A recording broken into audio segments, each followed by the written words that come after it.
இது ஒரு பெண்மணியை பற்றின ஒரு கதை. எல்லா மனுஷனுக்கும் பார்த்தீங்கன்னா வாழ்க்கையில் கஷ்டம் இருக்குங்க. ஆனால் இவங்களுக்கு கஷ்டமே வாழ்க்கையாக இருந்தது. அவங்க பிறந்தது பார்த்தீங்கன்னா ஒரு நார்மல் ஃபேமிலி. லைஃப் ரொம்ப நார்மலாக தான் போச்சு. Everything seem normal.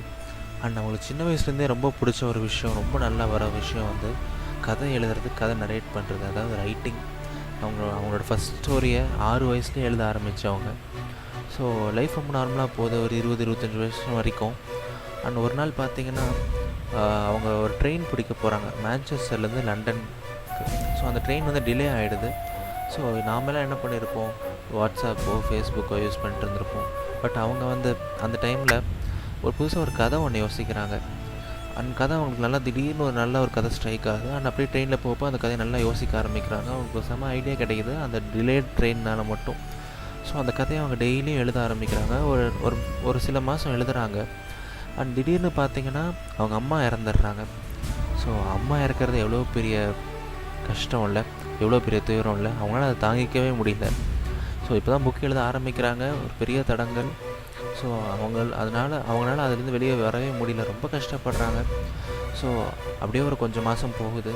So அவங்க ஒரு புது இடத்துக்கு போனாவது அதுலேருந்து பெட்டராக ஃபீல் பண்ணுவாங்கன்னு சொல்லிட்டு போர்ச்சுகல் போகிறாங்க.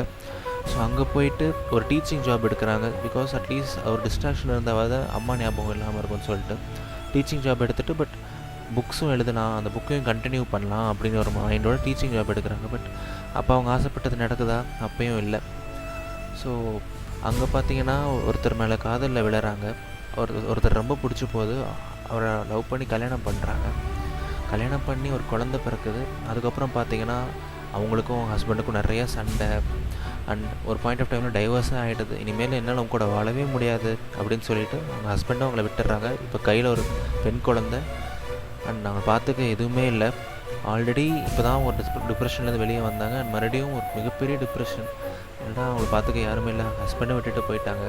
ஸோ ஈவன் சூசைடே பண்ணிக்கலாமான்னு கூட யோசிக்கிறாங்க. பட் அவங்க அதை பண்ணிக்கல.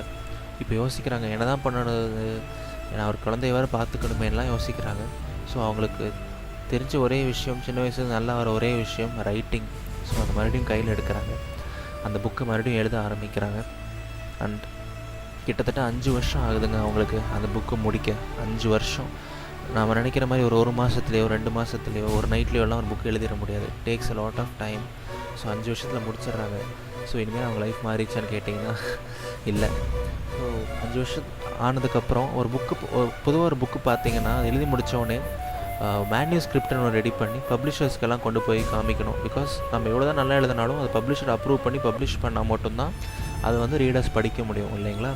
ஸோ ஃபஸ்ட்டு ஒரு பப்ளிஷர் எடுத்துகிட்டு போகிறாங்க. இதாங்க சார் எங்கள் கதை அப்படின்னு சொல்லிட்டு. அவர் வந்துட்டு என்னம்மா இதெல்லாம் ஒரு புக்காக, குப்பை மாதிரி ஒரு புக் எழுதியிருக்கேன்னு சொல்லிட்டு தூக்கி வீசிடுறாரு. அவங்க மனசு உடஞ்சி போகலாம். மறுபடியும் 2வது பப்ளிஷர்கிட்ட போகிறாங்க. அவரும் புக்கை தூக்கி வீசிடுறாரு. 3வது பப்ளிஷர் அவரும் என்னம்மா இதெல்லாம் ஒரு கதையாக சொல்லிட்டு தூக்கி வீசுறாரு. 4வது பப்ளிஷர் தூக்கி வீசுறாரு. 5வது பப்ளிஷர் தூக்கி வீசுறாரு. எல்லாரும் அவங்களுக்கு உதாசனப்படுத்துகிறாங்க. ஆனால் அவங்க மனசு உடையவே இல்லை. நாமெல்லாம் என்னங்க பண்ணியிருக்கோம், ஒரு தடவை தோற்றுருந்தாலே லைஃப்பில் ஐயோ எல்லாம் போச்சு, there's no one for me, I feel sad, வாட்ஸ்அப்பில் ஃபேஸ்புக்கிலலாம் ஸ்டேட்டஸ் போட்டு உப்பாரி வச்சுருப்போம். அவங்க எதுவுமே பண்ணலைங்க. She kept drying. 1 இல்லை 2 இல்லை 3 இல்லை 4 இல்லை 12 ஆத்தர் ரிஜெக்ட் பண்ணாங்க அவங்க புக்கை. ஆனாலும் அவங்க மனசு உடஞ்சி போகவே இல்லை. கடைசியாக 13வது ஒரு ஆத்தர் 13வது ஒரு பப்ளிஷர் அந்த புக்கை அப்ரூவ் பண்ணுறாங்க. சரிம்மா கொஞ்சம் டீசெண்டாக இருக்கும் உங்கள் கதை, இதை நான் பப்ளிஷ் பண்ணுறேன், ஆனால் இதை நீ ரொம்ப நம்பாத, இது உனக்கு பெருசாக காசுலாம் ஈட்டி தராது, நீ வேணால் சும்மா இது ஒரு பேசிக்காக பண்ணலாம், இந்த குழந்தைங்க புக்கெல்லாம் யாரும் பெருசாக படிக்க மாட்டாங்க அப்படின்னு சொல்லிட்டு அந்த புக்கை கடைசியாக பப்ளிஷ் பண்ணுறாங்க. அந்த புக்கு கடைசியாக வெளியே வருது. வேர்ல்ட்லேயே one of the most best செல்லர்ஸாக மாறுது. அந்த புக் தாங்க ஹாரி பாட்டர். அண்ட் அந்த ஆத்தர், அந்த பெண்மணி தாங்க ஜேகே ரவுலிங்.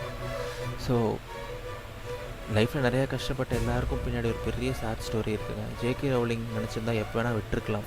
பட் அவங்க எப்போவுமே கைவிடலை.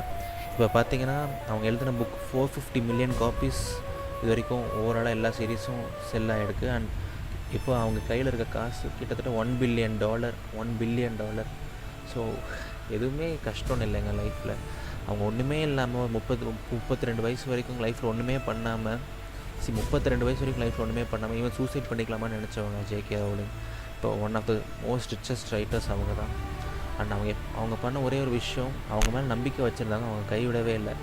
அண்ட் அதுக்கு இன்னொரு காரணம் யோசிச்சு பார்த்தீங்கன்னா, இப்போது ஒரு 12 தடவை உங்களை ஒருத்தர் ரிஜெக்ட் பண்ணுறான் அப்படின்னா உங்களுக்கு ஒரு மனதைரியம் வரும். அந்த மனதைரியம் எங்கேருந்து வந்துருச்சு தெரியுமா அவங்களுக்கு? அவங்க அதுக்கு முன்னாடி நிறைய டைம் ஃபெயில் ஆகிட்டாங்க லைஃப்பில். அவங்க அதுக்கு மேலே லூஸ் பண்ணுறதுக்கு அவங்களுக்கு எதுவுமே இல்லை. அம்மா இறந்துட்டாங்க, ஹஸ்பண்ட் விட்டுட்டு போயிட்டாரு. ஸோ அவங்க ஆல்ரெடி நிறையா பெயின் பார்த்துட்டாங்க. ஒரு விஷயம் சொல்லுவாங்க, there are 2 kinds of pain அப்படின்னு. ஒரு பெயின் வந்து உங்களையே கொல்லும், இன்னொரு பெயின் வந்து உங்களையே ஒரு வேறு ஆளாக மாற்றும். ஸோ அந்த பெயின் தான் அவங்கள வேறு ஆளாக மாற்றி அவங்கள ரொம்ப ஸ்ட்ராங் ஆக்குனது. ஸோ அந்த பெயினையே அவங்க ஃப்ரூட்ஃபுல்லாக யூஸ் பண்ணாங்க ஜேகே ரவுலிங். ஏன் நம்மளால பண்ண முடியாதா? ஏன் நமக்கு அந்த திறமை இல்லையா என்ன?